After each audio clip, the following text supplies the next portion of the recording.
So it's crazy because today is the anniversary of 5 years ago we filed the LLC for custom offsets. Today is the anniversary of 1 year ago we released the first episode of Dream Job. Today we move into our 20,000 square foot facility. And it's so easy to just say, hell yeah, you know, we hustled, we worked hard, we got here. But I thought it'd be fun to do a Dream Job episode since we left you guys hanging for about the last month because we've been so just crazy busy. Ultimately, you decide if you're gonna live or not. Am I just gonna get through life or am I gonna live? Because it's a fucking choice. I mean, you literally decide that. And some people decide it when they're 70 and it's too late.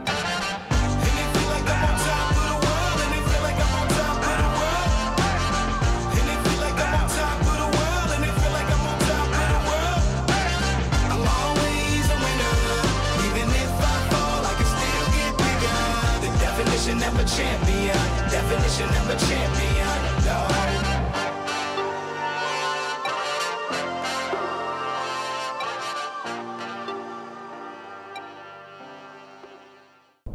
This is actually the same scene 1 year later, and it still ain't fucking puppies and rainbows. Did you know that's the opening line of the first Dream Job ever? I think that's what got me thinking was I watched the first episode ever was the same morning. I think I was watching a bunch of Gary Vee and other motivational stuff with my son. And it was amazing because almost all those motivation videos said the exact same 5 things. Kind of banging into people's heads that it's not, it's just hard work, period. Over and over and over. Because I think when we film Dream Job, we intentionally cut out anything that would hurt somebody's feelings or hurt like reputations and stuff like that. Like the, hey, so yeah, some guy we hired stole $15,000 cash from us by skimming our sales for an entire year. And that was somebody that was super close to us, we considered family, and they literally would steal the money and then sit and eat lunch with us and high-five everyone about how we're doing. Or how about that part where I get an email like every single week because some kid is 17, 18 years old, wants to open up his own shop so he can have Lamborghinis. How many times did I say I wanted to make the video that said, hey guys, my shop loses money every single year. We actually make all of our money online because online is the future and that's where it's at right now. And our shop is more for us, for fun, to build the dealership builds, to help sharpen up our knowledge of fitment and test things that other people haven't even done, or to try to find different ways to do trimming and tucking. And it definitely isn't where you're gonna get rich. And that's some of the advice I've given guys is if you wanna open a shop, you should absolutely open a shop if that's your dream. Know that it's about, you know, $40,000 to $70,000 a year max that you're gonna make. Once you do start making money, in the beginning you won't make any money. But don't, you know, buy a $2 million building and be like, hey, you know, custom offsets, Sean, they got one, so I can make it, and I'll get a Lamborghini and have big lifted trucks and stuff. That's, you know, that's all our online business, which I worked for 1.5 years without taking a single nickel out of the business. And still to this day, we reinvest most of the nickels. We take, you know, a penny on the dollar home with us, not even a penny, a fraction of a penny. But I think my biggest thing is I wanted to go back and, you know, look at it and say, so what really went down this year? You know, this time last year, I saw the first episode, we were looking at buildings. We saw that compound that we really liked. Then we start looking at details and there's no power or water to half the buildings. So they were sheds, they weren't buildings. Then we found another one we absolutely fell in love with. We go to write the offer. I'm sitting there doing the math on the 3 acres. Come to find out it's 3/4 of an acre, and somebody just, they say it was a misprint. I think they were misleading because it took them forever to answer where the property lines were and everything. So we almost put an offer in on a place 1/3 the size of what we needed to build what we needed. Yeah, it sure looked like from Dream Job that we just keep kicking ass, right? We just wake up every morning, go to work and just kick ass again. But we tried not to show all the bad stuff. And our building is absolutely gorgeous. You guys will see that. I'm going to show you a little bit of it empty, and then we'll shoot again on Monday, Tuesday when things start to get put in their place, and take you guys on a tour, show you what it looks like. But Keller's been absolutely amazing. Thank God we went with Keller, because I've heard so many horror stories when you build a house, let alone a big old 20,000 square foot commercial property. And we didn't have as many as I think the people that go with more the smaller builders or try to general contract it themselves. I couldn't imagine that, because Keller had our back the whole time. But man, we had some major hurdles that just felt like a huge punch in the stomach. We had one point where there were 3 days I pretty much didn't sleep at all, because we didn't have the answer to the question. And it was the difference between, majorly dismantling our building to fix it and not having to. And luckily we did not have to, but for 3 days we really believed that that could happen. You hear it all the time. It was awesome, because our guys at Keller stayed calm the whole time and just kept saying, we're going to work through it. This is part of the gig, but or at least it would have been nice to have it be somebody else's problem. I think that's the thing to learn about when you're the boss, or you're the CEO, or when you want to give yourself that cool president title or founder, that there is nobody to ask the questions to. Luckily, I've got a couple mentors and people around me that I go to, but they can only answer questions about stuff they've been involved in. And if you're going through something for the first time and they haven't been through it, you basically just wing it, Yep, you can delegate all day, but it's still your problem. If somebody doesn't do something you tell them to, or ask them to, or beg them to, you do it. I mean, at the end of the day, there's nobody to turn to but yourself, and that's what you sign up for. I think people look at all the cool shit I'm accumulating right now, and they don't realize most of it I don't ever get to use because I've said I want to dedicate, a good 5 years, 10 years, if that's what it takes, to working nonstop to get what I want to get. But, I'm not going to sit here and tell you that it's not working. It's working like a dream. It's everything I hoped it would be. But we just recently went through a situation where I had a guy come. I tried to hire him on to be a part of our current business, and he talked me into, convinced me, appealed to me with an idea of getting into real estate and focusing more around that world. And already had all the clients lined up. Everything was awesome. Took off running, and he wanted to build it bigger, get tighter partnerships, do all this stuff. And next thing I knew, I was in about $30,000, and we had things put together. We went through some really hard times.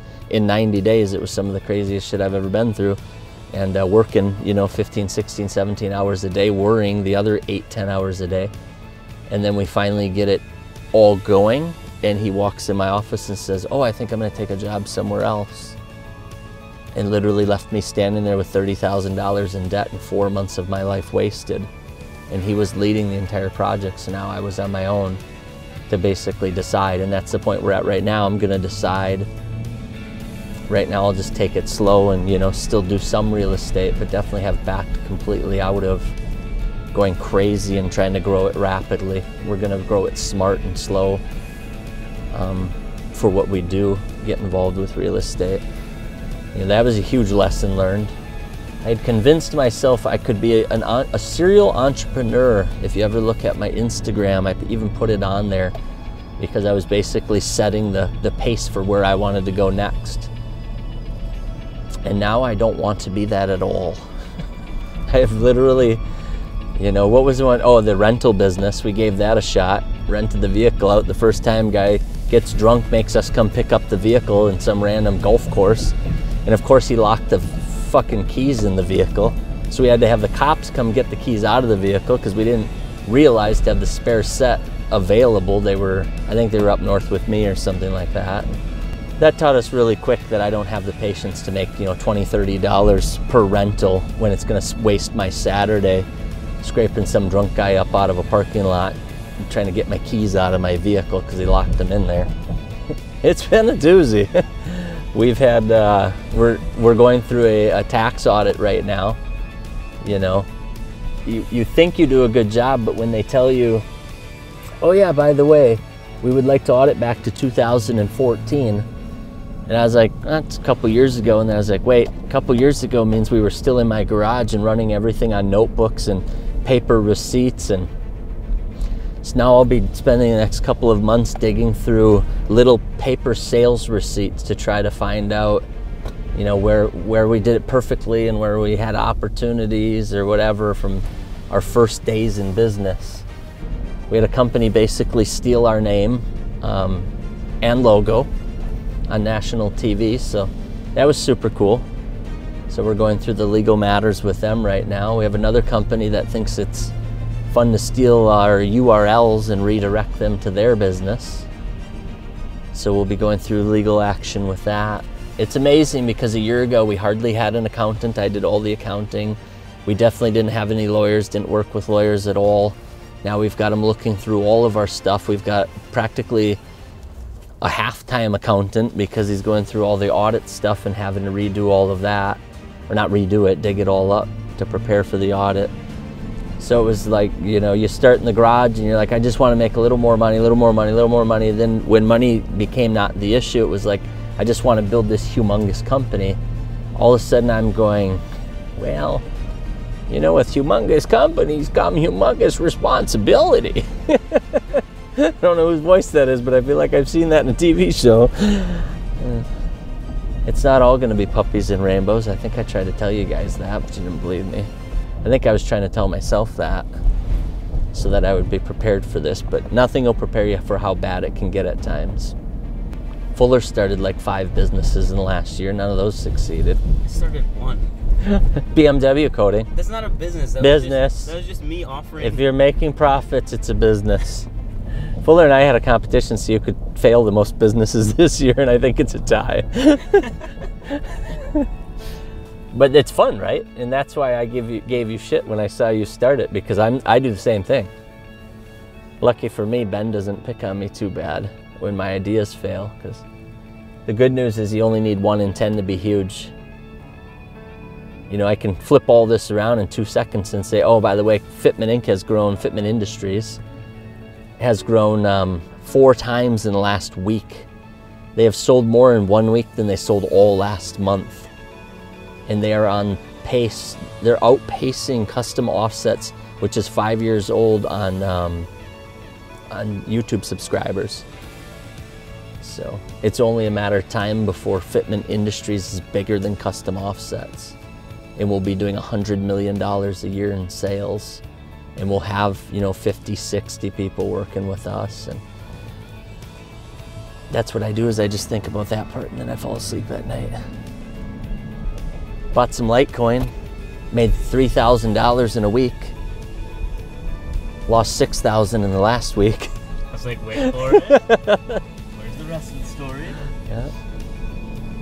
So now I've lost about half my money invested, have made nothing. So that whole cryptocurrency thing was super fun. I'm gonna stay in it though, because I put in only the money I was willing to lose, so now it's time to let it ride and either lose it all or come out on top. So probably the biggest lesson I learned, if I'm not personally doing a business, I do not yet know how to coach others how to make a successful business. But the thing is, I've found people that have the drive, but they don't have the leadership skills, or they don't have the management skills. The leadership is people will follow you because they believe in you and they can see your vision, and you can help them see your vision so that they want to follow you. Management is putting pieces together in the metrics and the daily boards and all that stuff. And I know how to do that stuff, but I don't know how to put that whole toolbox into somebody else's hands fast enough. So we're at the shop. My dad is here. I don't know where the trailer went. So we will go check out what they're up to. Get a tour of the shop before we fill it up and start crushing it and getting punched in the mouth and bleeding and laughing and crying and eating tacos. So feel that big bump? That's because the parking lot ain't done yet, but we're moving in.